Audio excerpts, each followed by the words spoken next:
Assalamualaikum warahmatullahi wabarakatuh. Perkenalkan, nama saya Intan Febriana dengan NIM 25016028, Prodi Pendidikan Bahasa dan Sastra Indonesia, Fakultas Bahasa dan Seni. Pada kesempatan kali ini saya akan menyajikan salah satu materi dari mata kuliah pengantar linguistik umum, yaitu dengan judul jenis-jenis wacana. Nah, sebelum kita masuk kepada materi jenis-jenis wacana, tentu kita harus mengetahui apa itu wacana. Nah, wacana adalah satuan bahasa paling lengkap dan paling tinggi di atas kalimat. Dapat digunakan sebagai alat komunikasi lisan maupun tulisan, mengandung ide, gagasan, dan juga pesan. Selanjutnya, klasifikasi jenis-jenis wacana. Menurut Char, Oka, dan Mulyastuti, wacana terbagi menjadi 6 macam. Yang pertama itu wacana deskriptif, yang kedua wacana naratif, yang ketiga wacana ekspositorif, yang keempat wacana argumentatif, dan yang kelima wacana prosedural, terakhir itu wacana hartatorik.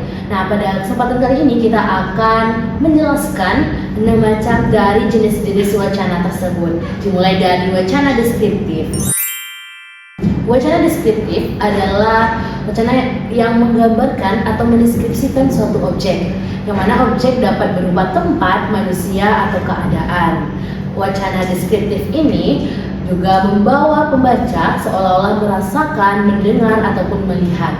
Ciri-ciri dari wacana deskriptif ini sendiri, yang pertama menggambarkan suatu objek, yang kedua mengunggah imajinasi pembaca, yang ketiga menggunakan kata-kata sensoris seperti penglihatan, suara, maupun rasa, dan yang kelima itu menggunakan kata susunan ruang. Contoh dari wacana deskriptif ini seperti penggambaran tempat wisata, menggambarkan suasana alam, dan juga penggambaran riwayat tokoh.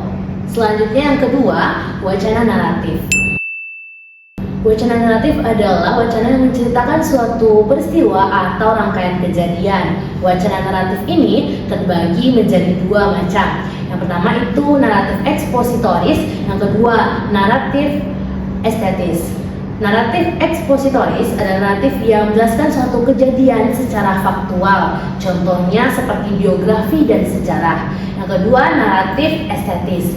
Naratif estetis ini lebih menekankan kepada cerita yang imajinatif atau khayalan, contohnya seperti cerpen, novel, atau drama. Tujuannya di sini untuk menambah wawasan dan informasi pembaca serta mengunggah keindahan dan juga untuk kesenangan bagi pembaca. Yang ketiga yaitu wacana ekspositoris. Wacana ekspositoris ini adalah wacana yang menjelaskan konsep atau pemahaman. Ciri-cirinya yaitu mengandung data dan juga fakta, serta menggunakan bahasa yang lugas dan jelas, bersifat objektif, dan juga memberikan pemahaman.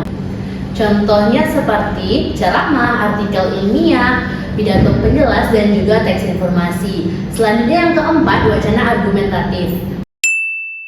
Wacana argumentatif adalah wacana yang berisikan alasan atau bukti untuk memperkuat atau menolak suatu gagasan atau pendapat. Di sini juga ada tujuan. Yang pertama itu untuk memperkuat pendapat, membuktikan pendapat, atau menolak pendapat. Nah, cara pengembangan wacana argumentatif ini terbagi 2. Cara yang pertama dimulai dari induktif, bukti, dan juga simpulan. Sedangkan cara yang kedua dimulai dari deduktif, simpulan umum, dan juga yang terakhir bukti. Jadi, itu adalah cara pengembangan wacana argumentatif. Untuk contohnya itu ada opini, ada editorial, debat, dan juga tuntutan hukum.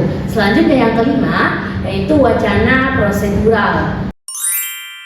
Wacana prosedural adalah wacana yang berisikan langkah-langkah atau proses yang berurutan. Ciri-ciri dari wacana prosedural ini, yang pertama menggunakan urutan kronologis, yang kedua tidak bolak-balik, dan yang ketiga ciri-cirinya menjawab pertanyaan bagaimana ya cara mengerjakan sesuatu. Nah, untuk contoh dari wacana prosedural ini, yang pertama cara memasak sesuatu, cara menggunakan mesin, atau cara merawat tanaman. Terakhir, wacana hartatorik. Wacana hartatorik adalah wacana yang berisi ajakan, nasihat, dan juga bujukan. Ciri-ciri wacana ini tidak disusun oleh urutan waktu, tetapi produksi suatu waktu. Tujuan dari wacana hartatorik mempengaruhi pembaca dan juga pendengar untuk melakukan sesuatu.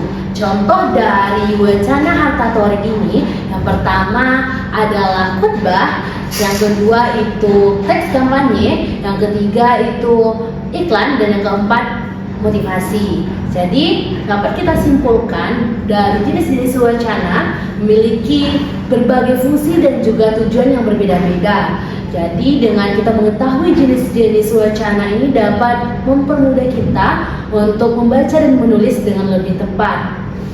Setiap jenis wacana digunakan sesuai dengan komunikasi yang dibutuhkan. Demikianlah penyajian tentang materi jenis-jenis wacana. Mohon maaf atas segala kekurangan. Assalamualaikum warahmatullahi wabarakatuh.